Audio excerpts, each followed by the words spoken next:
अस्सलामुअलैकुम बिस्मिल्लाहिर्रहमानिर्रहीम अल्हम्दुलिल्लाह अल्हम्दुलिल्लाह अल्हम्दुलिल्लाह।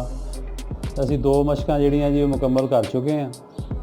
ਹੁਣ ਅਸੀਂ ਤੀਸਰੀ ਮਸ਼ਕ ਜਿਹੜੀ ਹੈ ਨਾ ਜੀਮ ਅਲਫ ਜਾ ਉਹ ਅਸੀਂ ਸ਼ੁਰੂ ਕਰਾਂਗੇ ਤੇ ਅਲਹਮਦੁਲਿल्लाह ਰਿਸਪੌਂਸ ਕਾਫੀ ਆ ਰਿਹਾ ਵਾ ਤੇ ਕੋਸ਼ਿਸ਼ ਕਰੀਦੀ ਹੈ ਕਿ ਇਹਨੂੰ ਅੱਛੇ ਤਰੀਕੇ ਨਾਲ ਨਾ ਸਮਝਾਇਆ ਜਾਵੇ ਤੇ ਉਮੀਦ ਕਰਨੇ ਆ ਕਿ ਤੁਸੀਂ ਵੀ ਇਹਨੂੰ ਅੱਛੇ ਤਰੀਕੇ ਨਾਲ ਸਮਝੋਗੇ ਤੇ ਔਰ ਇਹਦਾ ਜਿਹੜਾ ਨਾ ਅਸਰ ਹੋਏਗਾ, ਰਿਜ਼ਲਟ ਆਏਗਾ ਤੇ ਉਮੀਦ ਹੈ ਵੀ ਦੁਆ ਕਰਿਓ ਅਸੀਂ ਵੀ ਇਹਨੂੰ ਕਰਦੇ ਰਹੀਏ, ਤੁਸੀਂ ਇਹਨੂੰ ਸਮਝਦੇ ਰਹੋ।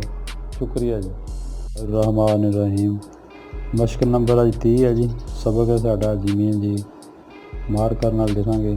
पहले ये ऊपर लिखना वा।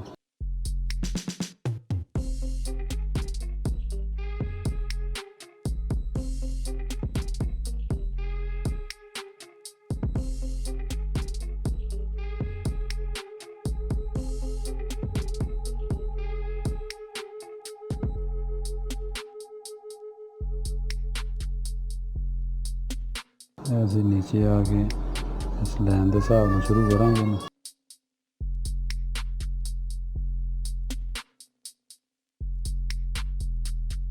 तो मत्था बनावांगे तो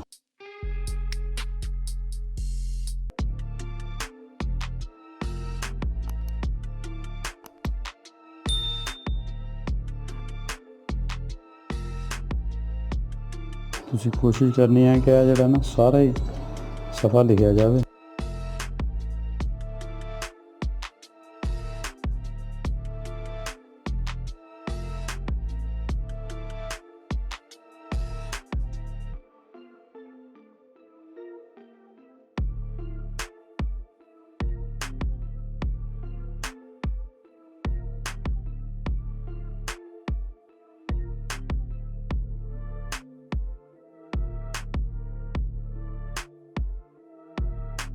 ਇਹਦੇ ਨਾਲ ਜਿਵੇਂ ਜੇ ਆਏਗਾ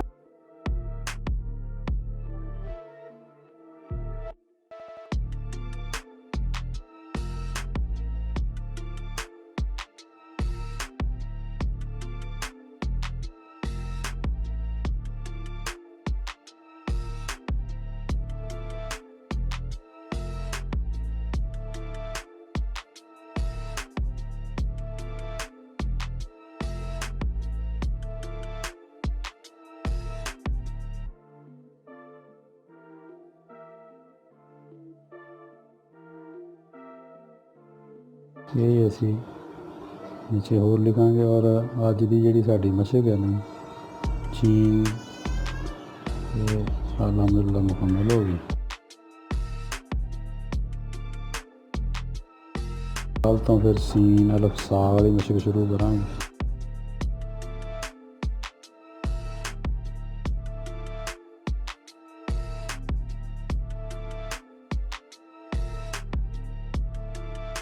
ये सी जी साड़ी